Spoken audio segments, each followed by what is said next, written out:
ఉన్న బంగారాన్ని విడిపించి ఆ రోజు ఆన్లైన్ రేటుకే మేము కొంటాం. Sharma gold company.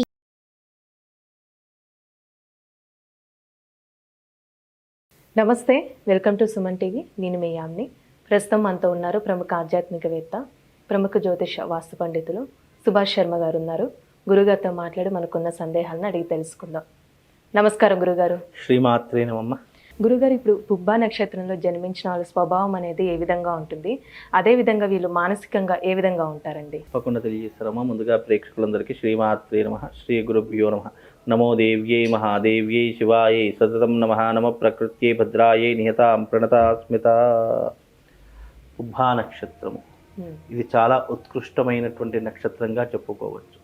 పుబ్బా నక్షత్రంలో జన్మించినటువంటి వారు పూర్వజన్మ సుకృతము చేత ఆకర్షణీయమైనటువంటి రూపం గలవారు, చాలా చాకచక్యం ఉన్నటువంటి వారు, అలాగే వీళ్ళకు ఏదో ఒక దానిలో నిష్ణాతత పొందినటువంటి వారై పేరు ప్రఖ్యాతలు గడించేటటువంటి అవకాశాలు ఎక్కువగా ఉంటూ ఉంటాయి.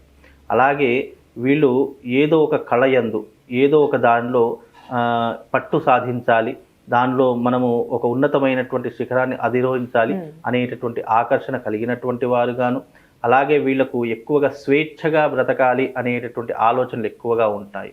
అంటే ఒకరి చేతి కింద ఉండడము, ఒకరి చేతి కింద పని చేయడం అనేటటువంటి చాలా నామోషిగా భావిస్తూ ఉంటారు. వీళ్ళకంటూ వీళ్ళ సొంత కాళ్ళ మీద నిలబడాలి, లేదా ఉద్యోగం కంటే ఎక్కువగా వ్యాపారాధికృతులు ఎక్కువగా చేసుకోవాలి అనేటటువంటి ఆలోచన ధోరణి కలిగినటువంటి వారు గాను, అలాగే వీళ్ళకంటూ స్వేచ్ఛా జీవితం ఎక్కువగా కోరుకునేటటువంటి వారిలో ఈ యొక్క పుబ్బా నక్షత్రం వారు ఎక్కువగా ఉంటూ ఉంటారు. అలాగే వీళ్ళకు కోపం అనేటటువంటి చాలా తక్కువగా వస్తూ ఉంటుంది. అలాగే వీళ్ళు ఒక్కసారి కనుక కోపం వస్తే ఎవరిని పట్టించుకోరు, అంత భీకరంగా ఉండేటటువంటి లక్షణాలు ఈ పుబ్బా నక్షత్ర జాతకులు ఎక్కువగా ఉంటూ ఉంటాయి. వీళ్ళకు రాజకీయాలంటే ఎక్కువగా ఇష్టం ఉంటూ ఉంటుంది. సినిమా రంగం కానీ, రాజకీయం కానీ, ఇలాంటి ఇండస్ట్రీలో వీళ్ళు రాణించాలి అనేటటువంటి కోరికలు ఎక్కువగా ఉండేటటువంటి లక్షణాలు ఈ పుబ్బా నక్షత్ర జాతకులు ఎక్కువగా ఉంటూ ఉంటుంది. అలాగే వీళ్ళ యొక్క జీవితంలో చిన్ననాటి నుండి ఎన్నో ఒడిదుడుకులు ఎదుర్కొంటూ ఉంటారు, ఎన్నో కష్టాల పాల్పడుతూ ఉంటారు. అవన్నీ కూడా గుర్తు తెచ్చుకొని తమ జీవితంలో అలాంటివి మళ్ళీ రాకుండా ఉండడానికి చాలా జాగ్రత్తలు తీసుకుంటారు. అంటే వీళ్లకు కాలమే జీవితంలో ఒక గుణపాఠం అనేటటువంటి నేర్పించేటటువంటి లక్షణాలు వీళ్ళ జీవితంలో ఎన్నో రకాలుగా చవి చూసేటటువంటి అవకాశాలు ఎక్కువగా ఉంటూ ఉంటాయి. అలాగే వీళ్లకు దాదాపుగా ఒక 20-25 సంవత్సరాల తర్వాత కానీ వీళ్ళ జీవితంలో స్థిరపడేటటువంటి లక్షణాలు వీళ్ళ జీవితంలో ఉండవు. అలాగే వీళ్ళ కుటుంబం వైపు ఎక్కువగా ప్రాధాన్యత ఇస్తూ ఉంటారు.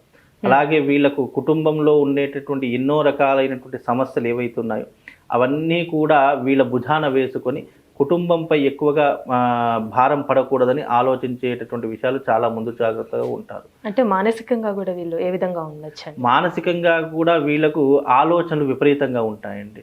ఆలోచనలతో పాటు వీళ్ళు ఏ పనిని కూడా అంత స్థిరంగా ఆలోచనతో చేయలేకుండా అనేక రకాలుగా ఉంటారు. అంటే చిత్తం శివుని మీద భక్తి చెప్పుల మీద అన్నట్టుగా మనం ఒక దగ్గర స్థిరంగా కూర్చున్నప్పటికీ కూడా మనం ఏం చేయాలి, ఎలా చేయాలి అనేటటువంటి ఆలోచన చాలా ఎక్కువగా ఉంటూ ఉంటాయి. అలాగే వీళ్లకు అధికారం అంటే చాలా ఇష్టం ఉంటూ ఉంటుంది.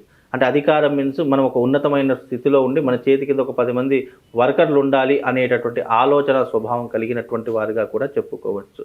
అలాగే వీళ్ళు దాదాపుగా 25 సంవత్సరాల తర్వాతనే జీవితంలో స్థిరపడేటటువంటి లక్షణాలు ఎక్కువగా ఉంటూ ఉంటాయి. అప్పటి వరకు ఏం చేయాలి అని అన్ని రంగాలలోకి వెళతారు, కానీ ఒక్క రంగంలో వైపు మాత్రం స్థిరపడేటటువంటి అవకాశాలు ఎక్కువగా చూసుకుంటారు. అంటే ప్రావీణ్యం సంపాదించాలని ఆలోచించేది ఒకవైపు అయితే, ఈ రంగంలో మనం స్థిరపడతాము అని ఆలోచించి అదే రంగంలో ఉన్నతమైనటువంటి శిఖరాలను అధిరోహించడానికి ఎంతగానో కష్టపడేటటువంటి తత్వాలు వాళ్ళు అలవర్చుకుంటారు. అంటే కాలం అనేటటువంటి వీళ్ళకు ఏదో ఒక రకంగా వీళ్ళకు సహాయం చేసేటటువంటి తత్వాలు ఎక్కువగా ఈ యొక్క పుబ్బా నక్షత్రంలో పుట్టినటువంటి వాళ్ళకి ఎక్కువగా ఉంటుంది. అలాగే వీళ్ళకు ధైర్యము ఎక్కువగానే ఉంటూ ఉంటుంది. ఏదైనా కూడా ముక్కుసూటిగా మాట్లాడేటటువంటి తత్వం ఎక్కువగా ఉంటూ ఉంటుంది. అంటే ఆ సమయ సందర్భాన్ని బట్టి వీళ్ళు ఎక్కువగా రియాక్ట్ అవుతూ ఉంటారు, అనవసరమైనటువంటి విషయాలకు రియాక్ట్ కాదు.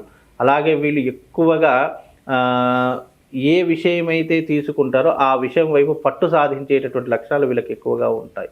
అలాగే వీళ్లకు రాబోయేటటువంటి రోజుల్లో ఈ యొక్క పుబ్బా నక్షత్ర జాతకులకు మంచి అదృష్ట యోగాలు కూడా కలిసి వచ్చేటటువంటి అవకాశం. అన్ని నక్షత్రాల వారికి దాదాపు ఒక 3-4 సార్లు అదృష్టం కలిసి వస్తే వీళ్ళకి ఎక్కువగా ఒక 5-6 సార్లు అదృష్టం అనేటటువంటి తమ జీవిత కాలంలో వస్తూ ఉంటుంది. అంటే వాళ్ళ జీవితానికి ఉపయోగపడేలా ఉంటాయి. ఆపర్చునిటీస్ అంటారు. అంటే కొంతమంది తెలుసో తెలియకనో వచ్చినటువంటి అవకాశం చేజార్చుకుంటారు. కానీ వీళ్ళకు ఒకవేళ చేజార్చుకున్న దానికంటే బెటర్ ఆప్షనే వస్తుంది తప్ప మళ్ళీ వెనక్కి తిరిగి చూసుకోవాల్సినటువంటి అవసరం వీళ్ళకి ఏర్పడదు. అంటే అవసరాన్ని గుర్తించాలి. ఆ అవసరాన్ని గుర్తించి కనుక దాన్ని కరెక్ట్గా క్యాచ్ చేస్తే జీవితంలో మంచి పొజిషన్కు వెళ్ళేటటువంటి అవకాశము ఈ పుబ్బా నక్షత్ర జాతకులకు ఎక్కువగా ఉంటుంది. ఏ నక్షత్రాలు కలిసి వస్తాయండి వివాహానికి సంబంధించి? వివాహానికి కానీ, జీవితంలో వీళ్ళు స్నేహం చేయాలన్నా కానీ, వీళ్ళకు ఉన్నటువంటి అవసరాలు తీర్చుకోవాలన్నా కానీ కొన్ని నక్షత్రాలు వీళ్ళ జీవితంలో చాలా ఉపయోగపడతాయమ్మా. అందులో చెప్పుకోదగ్గటువంటి నక్షత్రాలు వచ్చేసేసి ఉత్తరా నక్షత్రము, చిత్తా నక్షత్రము, శతభిష నక్షత్రము, స్వాతి నక్షత్రము, ఆరుద్ర నక్షత్రం. ఈ నక్షత్రాలు వీళ్ళ జీవితంలో చాలా ఉపయోగపడేటటువంటి లక్షణాలు. వీళ్ళతో స్నేహం చేసినా, వీళ్ళతో ఏదైనా బిజినెస్ పెట్టినా, పార్ట్నర్షిప్లో వెళ్ళినా వీళ్ళకి జీవితంలో చాలా కలిసి వచ్చేటటువంటి అవకాశం ఉంటుంది. అంటే ఇవన్నీ ఏంటి, వాళ్ళకు సరిపోయేటటువంటి తారాబలంతో కూడుకున్నటువంటి నక్షత్రాలు. ఈ తారాబలంతో కూడుకున్నటువంటి నక్షత్రాల ద్వారా వీరు గనక ఎక్కువగా ట్రావెలింగ్ చేస్తారనుకోండి, వాళ్ళ ద్వారా వీళ్ళకు మేలు జరిగేటటువంటి అవకాశం కూడా ఈ యొక్క నక్షత్రాల వారికి పుబ్బా నక్షత్ర జాతకులకు ఏర్పడుతుందమ్మా. అంటే వీళ్ళకి ఏమైనా లక్కీ నంబర్ లాంటిది, ఎలాంటి రత్నం ధరిస్తే మంచిదండి? వీళ్ళకు మఘా నక్షత్రానికి అధిపతి శుక్రుడు అవుతాడు. శుక్రుడు కారణము చేత వీళ్ళకు డైమండ్ ధరించవచ్చు. అలాగే కెంపు కూడా ధరించేటటువంటి అవకాశం వీళ్ళ జీవితంలో ఎక్కువగా ఉంటూ ఉంటుంది. కనుక వీళ్ళు ఏదైనా రత్నం ధరించాలి అని అనుకుంటే డైమండ్ కానివ్వండి, లేదు అని అంటే కెంపు కానీ ధరించవచ్చు.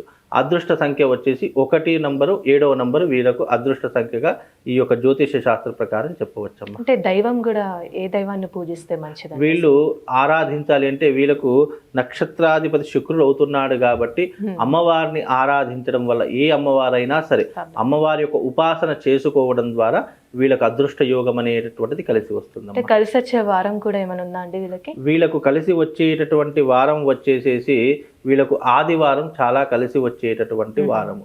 అలాగే శుక్రవారం కూడా వీళ్ళకు కలిసి వచ్చేటటువంటి వారంగా కూడా చెప్పుకోవచ్చమ్మా. చాలా చక్కగా తెలియజేశారండి, ధన్యవాదాలు మీకు. సుమన్ టీవీలో మీ పర్సనల్ అండ్ బిజినెస్ ప్రమోషన్స్ కోసం కింది నెంబర్కి కాంటాక్ట్ చేయండి.